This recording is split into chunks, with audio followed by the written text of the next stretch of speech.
81,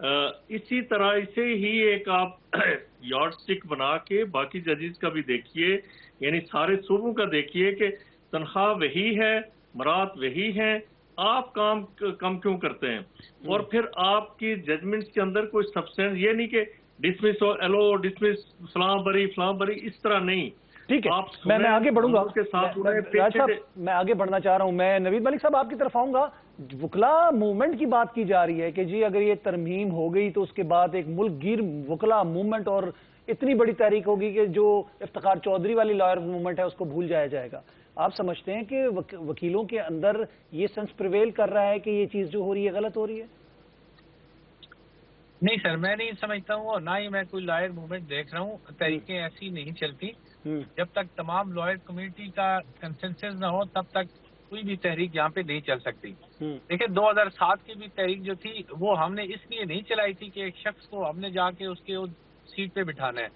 اس کے پیچھے بھی مقصد یہی تھا کہ یہ جو جوڈیشل ریفارمز ہیں یہ ہوں گی، اس کے بعد عام آدمی کو انصاف ملے گا. آپ کو یاد ہوگا اعتزاز احسن صاحب کی بڑی خوبصورت نظمیں ہوا کرتی تھیں. ملک صاحب sorry, on the other side یہی موقف اختیار کیا جا رہا ہے کچھ جو وکلاء برادری کی جانب سے کہ جی جوڈیشری کی سپریمیسی کو قابو کیا جا رہا ہے اور پارلیمنٹ جو ہے اس کے ماتحت کیا جا رہا ہے اس کو، تو اس کے لیے موومنٹ ہوگی.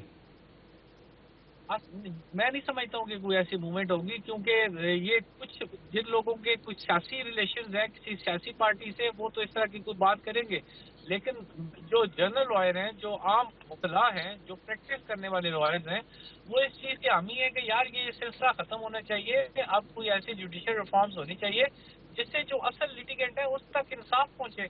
دیکھیے آپ نے ابھی یہ بات کی، پہلے بہت اچھی بات کی کہ کوئی جج اگر غلط فیصلہ کرتا ہے تو کیا اس کے لیے کوئی سزا جزا کا تصور ہے؟ میں یہ سمجھتا ہوں کہ اس طرح کی بھی ہونی چاہیے، اور کوئی ایسا سزا کا تصور نہیں ہے. اگر بعد میں ثابت بھی ہو جاتا ہے کہ یہ جج صاحب نے کوئی غلط فیصلہ کیا تھا تو ان کے خلاف کوئی کارروائی نہیں ہوتی. آپ صرف درخواست ضمانت کو لے لیں. درخواست ضمانت ایک ہی طرح کے فیکٹ اینڈ سرکمسٹانسز پہ جو ہے وہ ایک شخص کی ہو جاتی ہے، ایک ہی فیکٹ اینڈ سرکمسٹانسز کے دوسری شخص خارج ہو جاتی ہے. کیونکہ کہا جاتا ہے کہ یہ ڈسکریشن آف دی کورٹ ہے. جج صاحب اگر اچھے موڈ میں ہے تو ضمانت دے دیں، جج صاحب اگر ناراض ہے تو ضمانت خارج کر دیں، کوئی پوچھنے والا نہیں ہے ان سے. تو یہ جو چیزیں ہیں یہ تبدیل ہونے کی ضرورت ہے. یہ ڈسکریمنیشن، ایک ہی طرح کا انصاف ہر آدمی کو، ہر جو اگریوڈ آدمی ہے اس کو ایک ہی طرح کا انصاف ملنا ضروری ہے. اور اس طرح کی یہ تبدیلیاں آنی چاہیے تاکہ جو ہے جو عام آدمی ہے بیچارہ اس کو انصاف مل سکے. جی میں آپ سے کوئکلی پوچھنا چاہوں گا قمر سبزواری صاحب، آپ سمجھتے ہیں کہ لائر موومنٹ یا کوئی اس طرح کی تحریک کا اندیہ دیا ہے وکیلوں نے، یا سینس پریویل کر رہا ہے اس طرح کا کوئی؟ سر ایز سچ ابھی کوئی نظر تو نہیں آتا. ایون جو ڈیٹریکٹرز ہیں انہوں نے بھی اب جو فائنل ایک مسودہ شیئر ہوا جو سامنے ہے تو اس میں ڈیٹریکٹرز بھی کہتے ہیں کہ بڑی حد تک یہ قابل قبول ہے جو کچھ ہونے جا رہا ہے. تو وہ تو مجھے نہیں ہے سمجھ آتا. اور دوسرا سر ہمیں بہرحال اپنے ماضی سے سبق لینا چاہیے. ہم اداروں کو مضبوط کرنے نکلے تھے لیکن ہم نے شخصیات مضبوط کی اس تحریک میں بھی. میرا تو بڑے شروع کے دن تھے اس تحریک میں، لیکن بہت شوق سے اور یہ سمجھتے ہوئے کہ میں ہسٹری لکھی جا رہی ہے اور میں اس کا حصہ ہوں تو میں اس میں شامل تھا. لیکن بعد میں نظر یہ آیا کہ ادارہ مضبوط ہونے کی بجائے میں کیونکہ وقت ختم ہو رہا ہے، میں راجہ صاحب آپ سے بھی پوچھنا چاہوں گا، آپ کو لگتا ہے کہ لائرز چاہ رہے ہیں کہ جی کوئی اس ترمیم کو اگر روکا جائے تو اچھا ہے ورنہ ہم تحریک چلا دیں گے کوئی؟ جی میں نہیں سمجھتا، مجھے قطعا نظر نہیں آتا کہ اس طرح کی کوئی تحریک چل سکے گی یا چلائی جائے گی. وہ حالات ٹوٹلی مختلف تھے اور اس سے بھی ہم نے بہت سبق سیکھا. جس طرح سے میرے عزیز بھائی قمر سبزواری صاحب نے بتایا کہ میں تو اس تحریک کا حصہ تھا اور دامے درمے قدمے سکھنے ہم نے اس تحریک میں حصہ لیا، لیکن وہ واقعی بات یہ ہوئی کہ ہم نے ادارے کو مضبوط کرنے کی بجائے لگا ایسے کہ افراد کو مضبوط کیا گیا. دوسری جو میں ایک اہم بات کرنا چاہتا ہوں وہ یہ کہ دیکھیں سپرمیسی آف جوڈیشری اور انڈیپینڈنس آف جوڈیشری وہ اپنی جگہ مقدم ہے، لیکن پارلیمنٹ کی جو سوورینٹی ہے وہ اسے یہ نہیں ہو سکتا کہ سپریم کورٹ اٹھ کے یا کوئی کورٹ اٹھ کے